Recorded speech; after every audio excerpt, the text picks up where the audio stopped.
dan dia termasuk ataupun menjadi seorang yang mukmin, falanuhyiyannahu hayatan tayyibah, maka kami akan hidupkan dia dengan kehidupan yang baik. Walanajziyannahum ajrahum bi ahsani ma kanu ya'malun, dan kami akan memberikan kepada lelaki dan perempuan yang beramal dengan amal saleh ni pahala-pahala yang terbaik di atas pekerjaan ataupun amalan yang telah dilakukan. Dalam ayat yang kita dengarkan tadi, iaitu ayat 97 surah An-Nahl, Allah Subhanahu wa taala sebut tentang jaminan dan keadaan. Pertama, Allah Taala sebut tentang keadaan, iaitu keadaan orang yang melakukan satu amalan, dan amalan tu ialah amalan yang saleh. Kita mungkin dah tahu tentang amal saleh ni apa maksudnya. Cuma kita ulang sekali lagi di sini, amal saleh ni ialah amal yang diridai oleh Allah Azza wa Jalla, amal yang dilakukan dengan jiwa yang ikhlas, dilakukan dengan cara yang tepat, betul dengan apa yang ditunjukkan oleh Nabi SAW, maka amal tu disebut dengan amal yang saleh. Walaupun kadang-kadang amal itu berbentuk amal yang kecil, tak mengeluarkan pergerakan yang banyak, tapi sekiranya dia tepat, keluar daripada hati yang bersih dan tepat menepati syariat, maka dia termasuk daripada amal saleh. Dalam ayat tadi Allah Ta'ala sebut jaminan kehidupan yang baik, falanuhyiyannahu hayatan tayyibah, maka kami akan hidupkan mana-mana orang yang melakukan amal saleh dengan kehidupan yang baik. Para ulama tafsir, sama ada daripada kalangan tabi'in ataupun daripada kalangan sahabat, mereka mengeluarkan bermacam-macam tafsiran terhadap maksud hayatan tayyibah. Allah Ta'ala kata falanuhyiyannahu hayatan tayyibah, maka kami akan hidupkan di atas dunia ni dengan kehidupan yang baik. Hayatan tayyibah tu banyak makna yang disebutkan oleh para ulama, khususnya daripada kalangan para sahabat.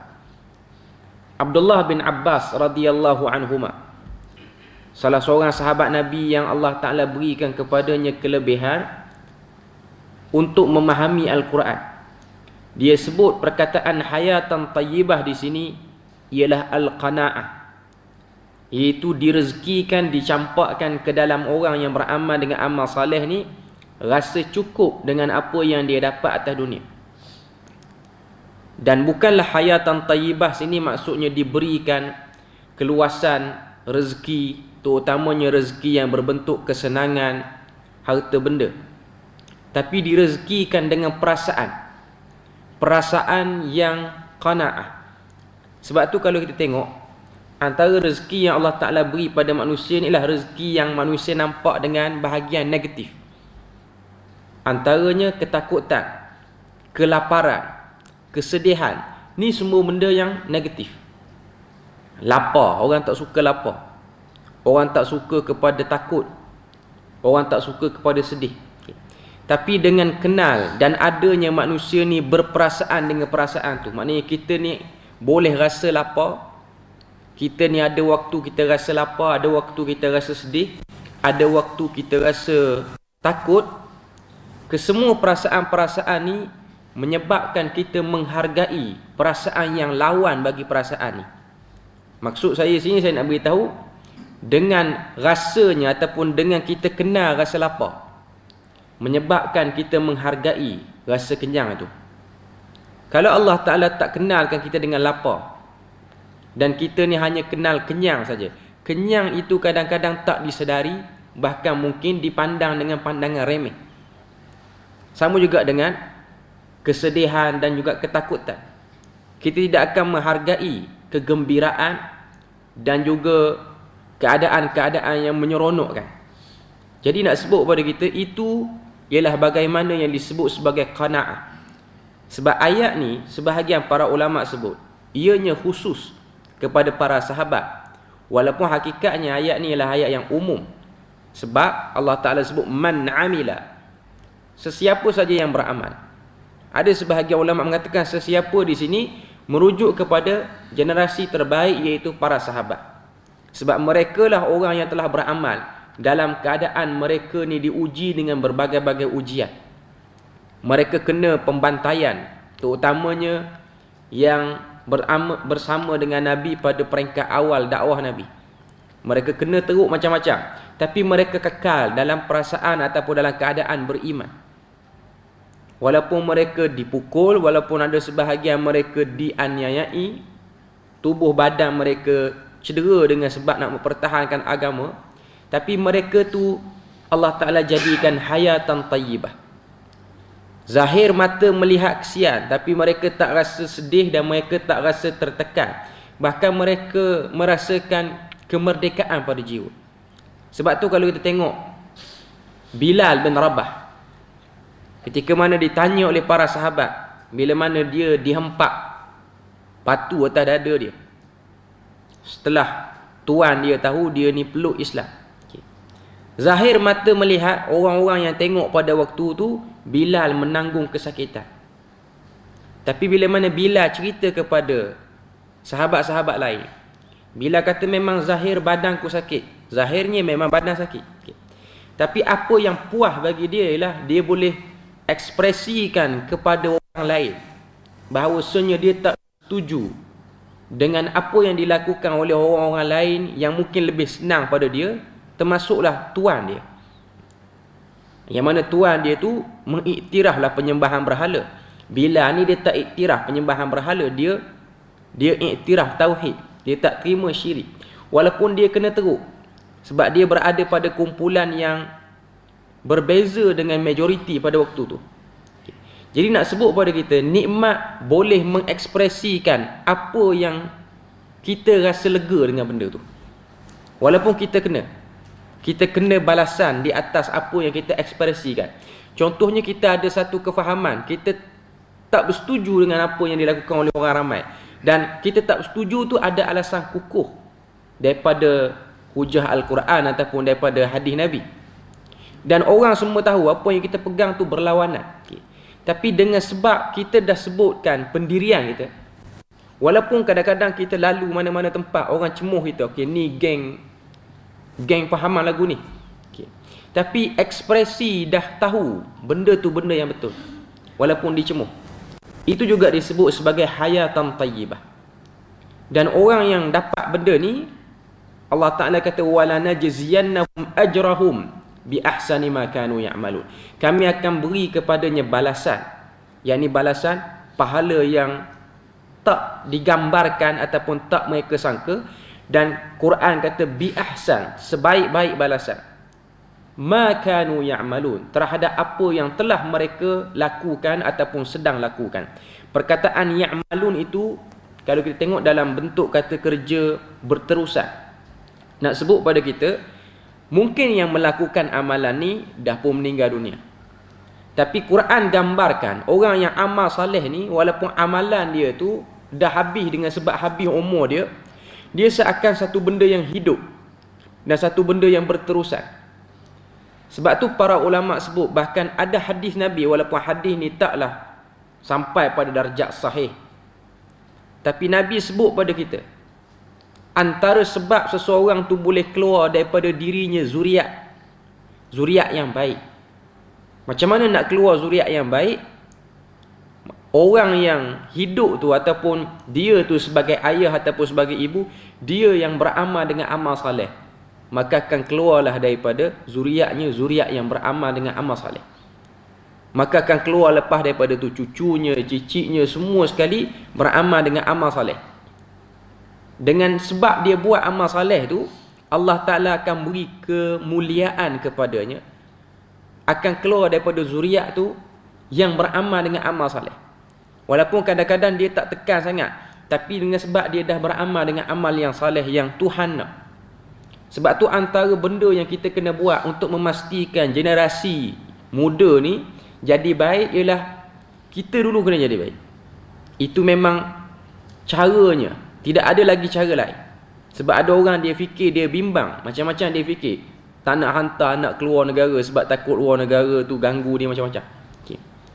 Tapi hakikatnya kita tahu manusia ni ialah satu makhluk yang dia akan keluar, dia tak akan boleh duduk sekali. Dia tak akan duduk sekali. Dan memang hakikatnya sampai waktu anak yang kita ada ataupun apa-apa saja keturunan yang kita ada ni, dia akan keluar. Dia tak akan bersama dengan kita selama-lamanya walaupun kita nak jaga. Tapi antara jaminan yang Tuhan berikan kepada orang yang beramal soleh, walaupun zuriatnya jauh keluar, anaknya jauh keluar, keturunannya bertebaran di atas muka bumi, keturunannya ataupun zuriatnya itu termasuk daripada orang yang melakukan amal soleh. Okay. Jadi janganlah kita memandang remeh pada amal soleh yang kecil. Sentiasalah kita cari di mana amalan-amalan yang memberi saham ataupun menambahkan pahala kita. Okay.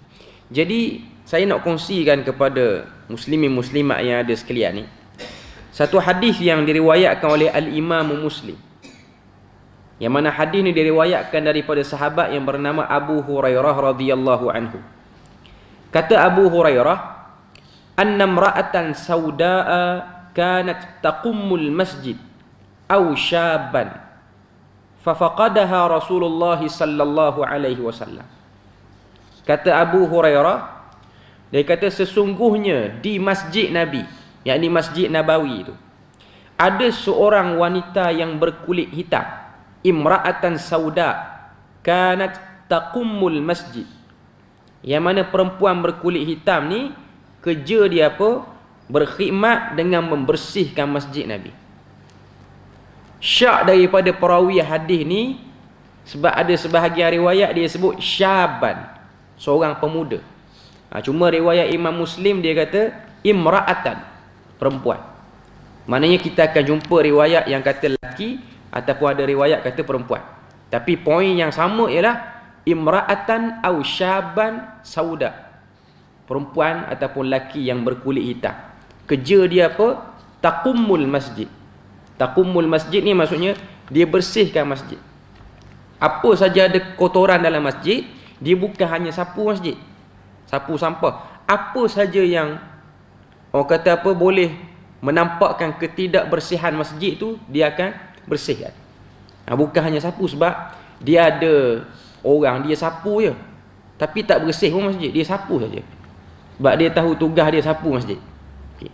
Dia beza dengan takum. Takum ni maksudnya bersihkan. Sebab tu kalau tengok istilah yang digunakan oleh orang Arab untuk sanitize.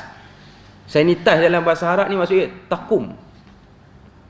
Kita sembuh dengan semua orang kata apa bahan bakteria apa semua, Arab akan sebut itu ialah takummul. Takummul ni maksudnya kita buat pembersihan yang totally clear, bagi bersih betul. Okay. Perempuan ni ataupun lelaki ni sebahagian riwayat, fa faqadaha Rasulullah. Satu hari Nabi perasan dia tidak ada, hilang daripada pandangan Nabi. Okay. Pertama kita boleh tengok dalam hadis ni, Nabi perasan semua watak-watak yang ada dalam kehidupan Nabi. Nabi bukanlah orang yang sibuk, sebab Nabi ni seorang pemimpin, Nabi ni seorang suami, Nabi ni seorang ayah, Nabi juga seorang pendidik apa semua. Kadang-kadang sebahagian orang dia fikir dengan kesibukan Nabi ni, Nabi tak peduli sangat orang-orang yang kerja biasa-biasa ni. Tapi dalam hadis ni kata fa faqadaha Rasulullah sallallahu alaihi wasallam. Nabi perasan tiada kelibat perempuan ni ataupun lelaki ni. Fasa'ala anha aw anhu. Lalu Nabi pun tanya kepada para sahabat, di mana pergi perempuan ni, ataupun nak guna riwayat lelaki, di mana pergi hilangnya lelaki ni. Faqalu, maka jawab para sahabat, mata, dia telah pun meninggal dunia. Faqala afala kuntum adantumuni. Nabi kata kepada para sahabat, kenapa kamu tidak memaklumkan kepada aku? Maksudnya tak beritahu pun aku. Aku perasan beberapa hari dah dia ni tidak dilihat, rupa-rupanya dia dah meninggal, dan kamu tak beritahu. Sebahagian riwayat kata para sahabat nak beritahu Nabi, cari-cari Nabi sampai dekat rumah Nabi, Nabi tengah tidur. Nabi tengah tidur, sahabat uruskan. Okay. Pertama saya nak sebut sini, Nabi tidur, dia bukan macam kita tidur. Kita tidur lama, siang pun. Bukan kata malam je tidur lama, siang pun tidur lama. Tambah-tambah tak ada kerja. Kena PKP lagi banyak tidur. Okay. Tidur dan makan. Okay. Nabi tidur sekejap. Dan sahabat dia uruskan jenazah tu dalam waktu yang singkat sehingga Nabi tak perasan. Bila siap? Nak kata laju tu, saya nak sebut sini, pengurusan jenazah tu laju. Cepat yang dilakukan. Sebab kalau kita fikir secara logiknya, kalau orang tu tidur, takkan dia bangun tak perasan. Sahabat sebahagian hilang. Ni Nabi tak perasan. Memang betul Nabi tak perasan. Maknanya pengurusan jenazah yang dilakukan oleh sahabat ni cepat. Terlalu cepat. Okay. Lepas tu kata Nabi. Lepas tu kata para sahabat. Faka'annahum sagharu amraha au amrahu. Para sahabat ni bila mana Nabi kata, kenapa tak beritahu aku? Nabi perasan dekat wajah para sahabat ni, sagharu amraha. Memandang remeh ataupun rasa tak penting sangat nak beritahu Nabi. Setakat orang yang kita sebut sebagai cleaner masjid je. Takkan nak beritahu pemimpin negara dia ni meninggal. Kalau tahu pun tak perlulah nak suruh dia hadir pun semua tak perlu. Okay. Lepas tu Nabi pun kata, dulluni ala qabrihi au qabriha. Tunjukkan aku di mana kuburnya. Fadalluhu, maka para sahabat pun tunjukkan kepada Nabi di mana kuburnya. Fasalla alaiha, maka Nabi pun salat di kuburnya. Nabi pun kata, selesai pada salat, Nabi kata, inna hadhil qubura mamlu'atun zulmah. Sesungguhnya kubur perempuan ni ataupun lelaki yang bersih masjid ni dipenuhi dengan kegelapan. Maknanya kubur dia gelap.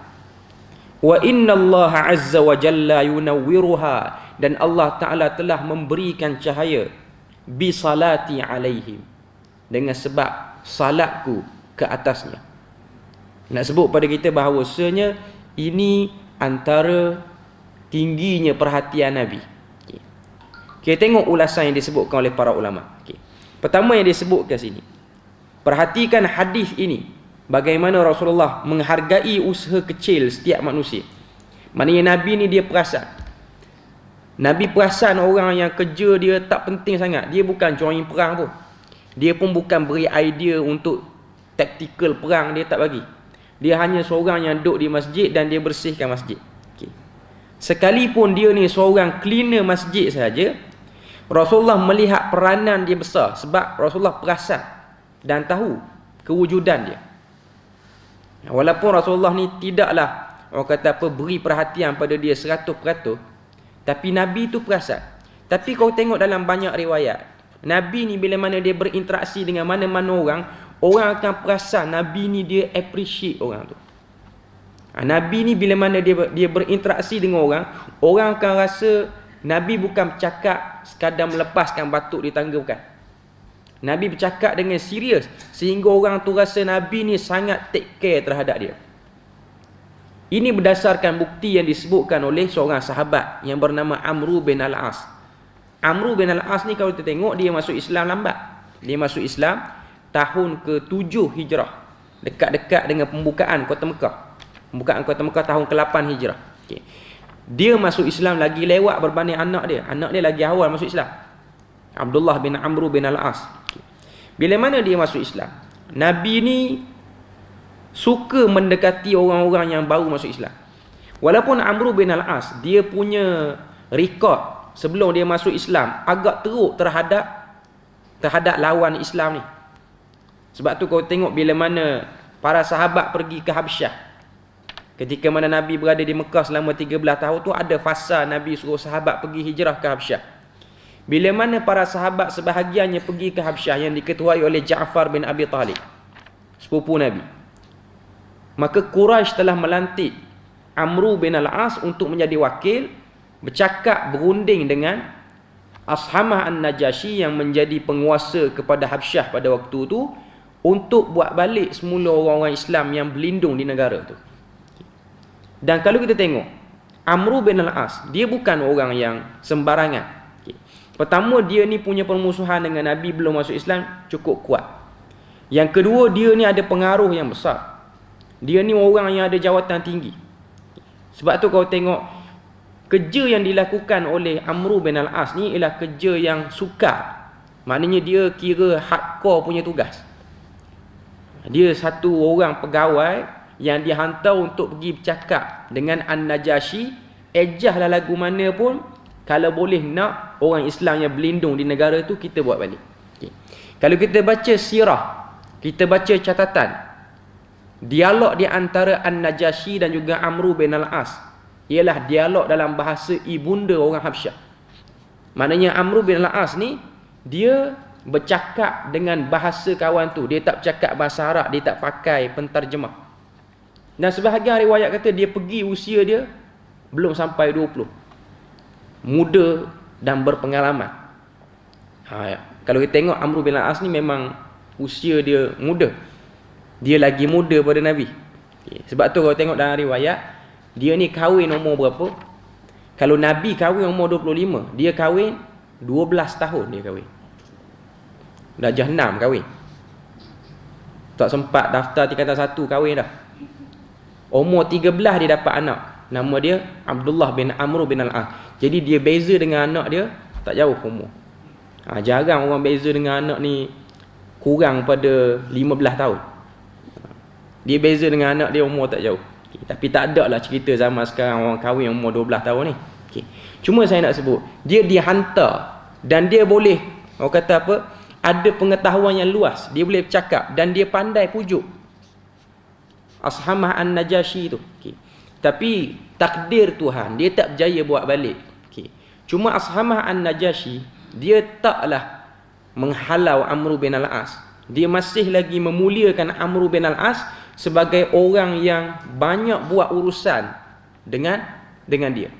Jadi orang musyrikin Mekah ni, mereka banyak berurusan dengan kerajaan-kerajaan luar. Dan yang akan jadi wakil ni siapa? Amru bin Al-As. Sebab tu bila mana dia masuk Islam, Nabi tidak jadikan dia orang bawahan. Nabi jadikan dia orang penting. Sebab tu dia masuk Islam tak lama, Nabi bagi dia satu tugas mengetuai satu peperangan. Dia baru lagi masuk Islam. Tapi Nabi tahu dia ada ketokohan, dia ada bakat kepimpinan. Sebab tu Nabi kata, orang yang baik zaman jahiliah, dia masuk Islam pun dia baik juga. Maknanya apa kebolehan yang dia ada zaman jahiliah, dia akan dikekalkan. Maknanya Islam dia bukan blok satu orang. Okey, sekarang kamu dah masuk Islam, cukup-cukuplah minta jawatan tinggi. Tak ada dah. Duduk masjid pula. Tak ada. Sebab tu kau tengok Khalid Al-Walid, dia masuk Islam, Nabi tak suruh dia stop perang. Nabi tak kata jadilah perang main-main pedang ni, pegang tasbih pula. Nabi tak kata. Nabi kekalkan dia sebagai posisi seorang yang berbakat dalam bab peperangan. Nabi kekalkan. Nabi tak blok mana-mana orang. Sama juga dengan Hasan bin Sabit. Dia masuk Islam, dia suka bersyair. Nabi kekalkan dia bersyair. Nabi tak kata cukup-cukuplah bersyair, hafal Quran pula. Apa bersyair saja. Nabi tak kata. Dia tak macam kita. Kita bila mana tengok orang dah hijrah, nak masuk, bukan nak masuk, nak dekat dengan Islam, kita blok minat dia. Kita jadikan cukup lah, yang lama-lama tu tak payah. Tengoklah yang lama tu kalau problem, tak perlulah buat. Tapi kalau dia ada nilai-nilai yang dia boleh kembangkan bakat dia, kembangkan bakat dia balik. Islam dia tidak blok benda tu. Jadi Amru bin Al-As ni bila mana dia masuk Islam, Nabi ni rapat dengan Amru bin Al-As. Sehingga Amru bin Al-As ni kata, aku rasa Nabi tak sayang dah Abu Bakar, sayang aku seorang. Dia boleh perasan dan syok sendiri. Dan dia berani tanya Nabi, dia kata, ya Rasulullah, man ahabbun nasi ilaik? Siapakah orang yang paling kamu sayang? Paling kamu sayang daripada kalangan sahabat? Nabi kata, Abu Bakar. Yang pertama, Abu Bakar. Kemudian tanya Amru bin Al-As, bukan Abdullah, Amru bin Al-As tanya. Jawab Nabi, Umar. Tanya lagi, Uthman. Maknanya dia tahulah, dia syok sendiri ya sebelum ni. Maknanya dia tidak ada dalam senarai top 3 yang Nabi paling sayang. Cuma cara Nabi layan tu sehingga kawan tu boleh jadi syok sendiri. Sebab tu Imra'atus Sauda, perempuan yang kulit hitam ni, sebahagian riwayat kata dia rapat dengan Nabi. Dia sangat rapat dengan Nabi. Maknanya Nabi selalu bertanya. Sebahagian riwayat dia sebut sini, nama perempuan ni ialah Ummu Mihjan ataupun Mihjanah. Ini yang disebutkan oleh Al-Imam Ibn Hajar. Okay. Dan ada sebahagian kata dia ni dahlah kulit hitam, dia ni termasuk daripada kalangan perempuan yang miskin, fakir, bukan setakat miskin, bahkan fakir. Okay. Jadi kita tengok situ macam mana Nabi ni dia nampakkan fungsi setiap orang yang ada. Dia tak jadikan cleaner ni hanya setakat cleaner sehingga cleaner ni rasa tak ada apa-apa.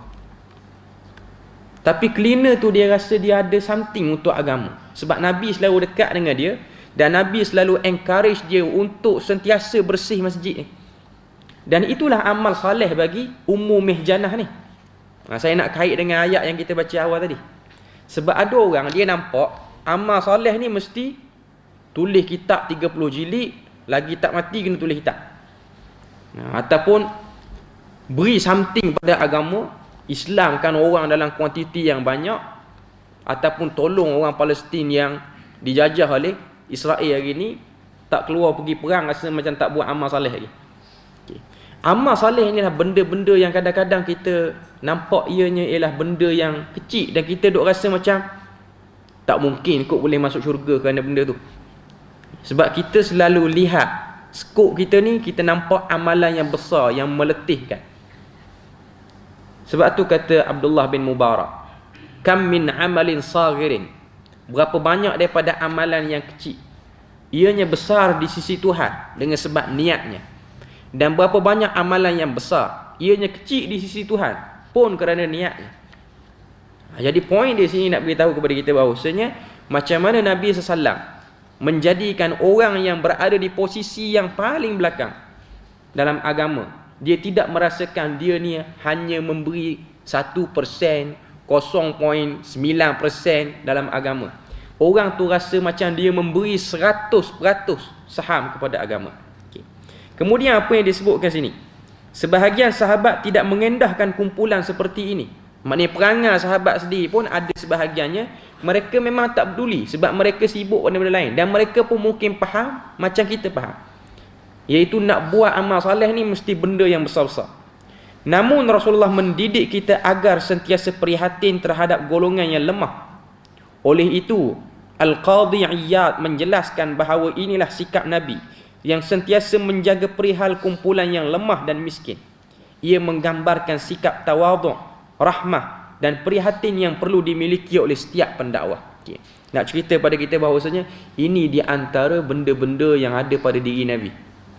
Maknanya orang yang nak menjadi tokoh besar ataupun pendakwah yang boleh memberi pengaruh kepada sekalian banyak orang, dia perlu melihat pada semua orang. Dia perlu menjadikan semua orang-orang ni ada kepentingan dalam agama. Macam yang kita sebut tadilah, tidak ada para sahabat yang hidup zaman Nabi ataupun orang yang hidup zaman Nabi ni mereka merasakan mereka tak ada fungsi dalam agama, melainkan mereka akan rasa mereka ada fungsi. Sebab tu ada sebahagian riwayat menyebutkan perempuan-perempuan di zaman sahabat dan zaman tabi'in ni, bila mana dilaungkan seruan jihad, perempuan tak wajib pergi jihad, okay, tapi mereka cuba nak menyumbang sesuatu kepada jihad tu. Sebab tu ada satu orang perempuan, saya tak ingat nama dia sebab kita teringat tiba-tiba je tadi. Okay. Cuma pernah baca riwayat ni. Dia hadiahkan sesuatu kepada seorang tabi'in, yang mana tabi'in ni dia akan pergi perang. Bila mana dibuka bungkusan tu, dalam bungkusan tu rambut yang dipintal membentuk seperti tali yang tebal. Maka tabi'in tu tanya, apa yang kamu beri ni? Aku nak guna untuk apa? Dia kata, ikatkan rambut aku ni di tali kudamu sehingga ia ada bahagian pahala aku beri saham kepada perang tu. Nak sebut pada kita. Tapi jangan bahas pula, boleh ke pegang rambut tu kan aurat? Bahas lagu tu banyak pasal pula. Jadi, okay, kita bukan nak bahas dari segi fiqh ni. Okay. Cuma nak beritahu dari segi dia nak beri sesuatu. Dia nak beri sesuatu. Maknanya dah lama aku simpan rambut aku ni. Hari ni aku pintar siap-siap, aku tunggu bila saja nak berlaku laungan jihad ni, rambut ni akan aku beri pada mana-mana prajurit yang nak pergi perang. Tujuan dia, aku antara nama yang tertulis bagi saham peperangan itu. Dia mungkin tak akad tombak, tak akad. Dia mungkin tak tak perang, tak akad senjata apa semua. Tapi dia memberi kemudahan, memberi laluan yang mudah kepada sebahagian orang. Okay. Sebab tu kalau kita tengok, Nabi ni dia sebut pada kita, takwa ni ada banyak cabang. Bila mana seorang tu dia ada takwa, dia akan mengeluarkan amal soleh. Okay. Dan Nabi sebut, antara amal soleh yang kita tak sangka, imatatul adha anit tariq, mengalihkan benda yang menghalang di jalan. Maknanya nak beritahu kepada kita, agama dia beri nilai benda tu, sehingga orang rasa benda yang kecil ni ada bahagian daripada agama. Dan Nabi sebut di antara kesempurnaan iman. Di antara kesempurnaan iman. Sebab tu kalau tengok orang dia nak mencari amal saleh ataupun nak mencari pahala, dia buat amal saleh ni kadang-kadang benda-benda yang kecil saja. Benda-benda yang mudah. Hanya sekadar share poster kuliah mungkin. Hari ni media sosial, ini antara tempat yang kita boleh buat pahala banyak sini, amal soleh. Hanya kita share satu ayat daripada Quran, ataupun ada orang dia nak buat satu poster yang bagi orang mudah, dia ada kepandaian ilmu boleh buat poster apa semua, bagi orang mudah faham. Bagi orang mudah faham, maknanya huraian hadis ke apa, buat satu poster dan orang pun share, beratus-ratus orang share. Sebab tu kau tengok, antara benda yang tempat yang kita boleh ambil pahala zaman sekarang ni ialah media sosial. Walaupun hakikatnya orang duk kata media sosial ni tempat mengarut, tempat orang kata korang, tempat orang hina orang ni, tempat orang komen, tempat berlakunya perbalahan. Tapi kita buka benda tu ke arah yang lain. Sebab tu kau tengok, ringkaskan, ada orang ni dia fikir apa yang dia nak buat, status apa yang dia nak buat yang mudah untuk orang faham. Tapi kita kena tahulah, bila mana kita menyampaikan ataupun menyebarkan kebaikan ni, dia bukan benda yang mudah juga untuk orang berminat. Dia tetap ambil masa. Sebab tu ada orang, dia duk share something, share video kuliah ke apa ke, dia duk tunggu siapa nak share di FB dia. Kan, benda tinggal orang boleh share balik. Tak ramai orang share. Itu benda biasa. Benda biasa. Dan jangan berputus asa. Tapi kalau dia buat status mengarut, kutuk orang mana-mana, 3 patah je kutuk dalam tu, 1000 orang share. Tu yang jadi lemah semangat nak share benda-benda yang baik ni. Share benda tu ramai orang tulis, orang share, orang print screen, hantar grup ni. Okay. Benda-benda yang kemungkaran ataupun benda-benda yang tak elok ni memang ramai orang berminat. Jangan pelik, itu memang lumrah yang memang dah berlaku pun. Sebab tu kalau kita tengok dalam Quran, bila mana dia nak cerita tentang kesesatan, Quran akan sebut wa aktsaruhum la ya'lamun. Kebanyakan mereka tak tahu, Banyak ayat Quran berulang dengan bentuk lagu tu. Bila mana cerita sesat, cerita jahat, wa aktsaruhum, selalu cerita banyak. Tapi bila mana cerita baik, Quran akan kata wa qalilam ma tadhakkarun. Dan sedikit sangat yang peringat benda ni. Memang tabiat kebaikan ni akan sikit sampai bila-bila pun. Okay. Cuma kita nak kita ada bahagian daripada yang sedikit tu. Dan jangan lemah semangat. Sebab kita kena tahu, para nabi dan rasul, mereka telah diuji dengan berbagai-bagai ujian. Ada sebahagiannya yang menyampaikan kebaikan, tidak ada satu orang pun ikut. Sebab tu dalam hadis yang panjang, hadis riwayat Imam Muslim, Nabi cerita pada kita tentang nabi-nabi yang akan keluar daripada kubur masing-masing di padang mahsyar nanti. Dan Nabi yang akan keluar ni, dia akan keluar sekali dengan umat dia. Nabi Muhammad dengan umat dia, Nabi Adam dengan umat dia, Nabi Idris dengan umatnya. Nabi kata, dan ada sebahagian Nabi, dia keluar 1 orang ataupun 2 orang yang ikut. Dan ada sebahagian Nabi, dia keluar dia seorang, tak ada orang ikut pun. Okay. Sedangkan pangkat dia tu, pangkat Nabi, bukan pangkat pendakwah, ustaz apa semua, bukan.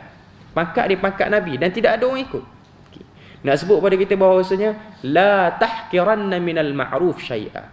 Jangan kita pandang rendah pada benda-benda kecil ataupun benda-benda kebaikan ni walaupun dia simple. Okay. Nak sebut pada kita bahawasanya bila mana ada peluang buat kebaikan, kita buatlah walaupun kecil. Walaupun benda tu simple.